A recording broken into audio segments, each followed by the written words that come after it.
ये कहानी है भारत और भारत की। एक भारत घंटों से कतार में खड़ा है और दूसरा भारत कब का काम पर निकल चुका है। एक भारत सिर्फ किताबी बातें रटकर बैठा है और दूसरा भारत पूरी दुनिया को पढ़ने बैठा है। एक भारत सरकार से मीलों दूर है और दूसरा भारत सरकार से दिन में कई बार मिलता है। एक भारत की सभी लाइनें व्यस्त हैं और दूसरा ऑनलाइन है। एक भारत अभी भी कागजों में उलझा हुआ है और दूसरा पेपर फ्री हो चला है। तो क्यों ना दोनों भारत को मिला दिया जाए एक डिजिटल प्लेटफॉर्म पर, जिससे ऑनलाइन हो सरकार, ऑनलाइन हो नागरिक, ताकि हमें अपना काम, पढ़ाई या घर छोड़कर लाइन में ना लगना पड़े, ताकि हमारा ब्लड प्रेशर भी नॉर्मल रहे और पेट्रोल का कांटा भी, जिससे न हम बेकार पसीना बहाएं और न समय गंवाएं। तो आइए बनाएं digital India, power to empower. हमारे प्रधानमंत्री जी ने हमेशा हर योजना को आकार दिया है साधारण नागरिकों के सशक्तिकरण के लिए। इसी शक्ति का एक नाम है जैम, यानी कि जन धन आधार एंड मोबाइल। और इस शक्ति का एक बहुत बड़ा रूप है डिजिटल इंडिया मिशन। देखिए, डिजिटल इंडिया मुहिम को देश के कोने कोने तक पहुंचाने के लिए सबसे पहले जरूरी है एक एक नागरिक की डिजिटल पहचान, जो कि उसे मिल रही है आधार कार्ड से।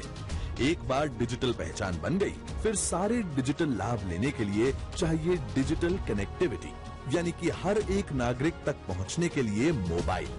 तो बस इतना होने पर भारत के सभी नागरिकों का स्वागत है डिजिटल विश्व में। अब इस माध्यम से कोई भी नागरिक कहीं से भी कर सकता है कोई भी एप्लीकेशन ऑनलाइन। न तो उसे कहीं जाने की जरूरत, न किसी कतार में खड़े रहने की, न ही कोई बिचौलियों की जरूरत। आपकी की गई एप्लीकेशन बिल्कुल सुरक्षित होगी, क्योंकि आप उस पर करेंगे ई साइन। एप्लीकेशन तो कर दी, पर उसके साथ जो डॉक्यूमेंट्स देने होंगे उसका क्या? उसके लिए भी अब आपको बस, ट्रेन या ऑटो में धक्के खाकर कॉपीज, ट्रू कॉपीज करवाने की भागदौड़ करने की जरूरत नहीं है। अब आप ये काम भी कर सकते हैं ऑनलाइन डिजिटल लॉकर के जरिए, क्योंकि अगर एक बार आपने अपने महत्वपूर्ण डॉक्यूमेंट्स डिजिटल लॉकर में रख दिए, तो फिर आप उन्हें आजीवन कभी भी, कहीं से भी, किसी के भी साथ शेयर कर सकते हैं। हाँ, अगर कहीं किसी परिस्थिति में आपको पेमेंट की जरूरत आन पड़ी, तो वो भी आप कर सकते हैं सरकार के पे गव के माध्यम से। और पेमेंट का रिकॉर्ड भी आपको मिल जाएगा आपके जन धन बैंक खाते से। अब सभी सरकारी योजनाओं, सेवाओं के वितरण का होगा डिजिटाइजेशन। पर मुद्दे की बात तो ये है कि ये सारा तामझाम तभी सफल होगा जब इस क्रांति से अनजान लोगों को डिजिटली लिटरेट किया जाए।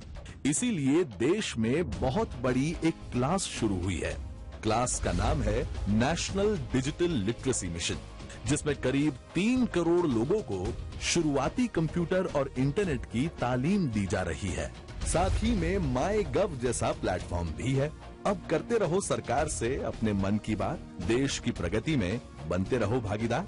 और किसानों के लिए तो डिजिटल इंडिया प्लेटफॉर्म एक बहुत बड़ी क्रांति साबित होगा, क्योंकि इसी प्लेटफॉर्म से देश की विभिन्न किसान मंडियों को जोड़ा जाएगा। साथ ही में हमारे दूर दराज के किसानों को अब मौसम की जानकारी, बीज, खाद और ऐसी तो अनेक प्रकार की जानकारियां और मार्गदर्शन मिलेंगे ऑनलाइन। तो अब बढ़ेगी आमदनी और ऊपर आएगा उनका जीवन स्तर।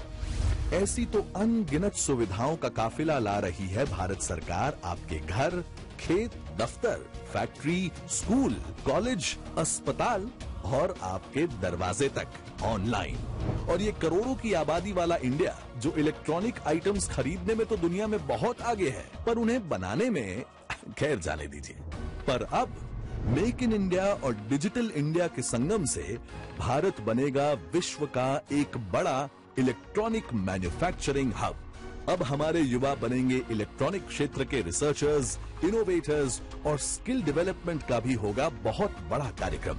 तो ऐसा होगा हमारा डिजिटल इंडिया, संपूर्णतः आत्मनिर्भर, एक समान, एकजुट, एक ही मंच पर, ट्रांसपेरेंट, अकाउंटेबल और सिटीजन फ्रेंडली, जो पैसे भी बचाएगा और वक्त भी, ईंधन भी बचाएगा और शक्ति भी, और भ्रष्टाचार की तो खैर नहीं।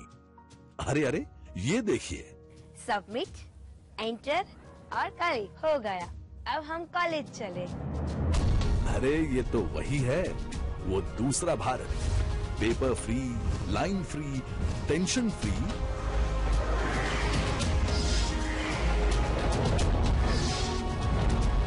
ये है डिजिटल इंडिया।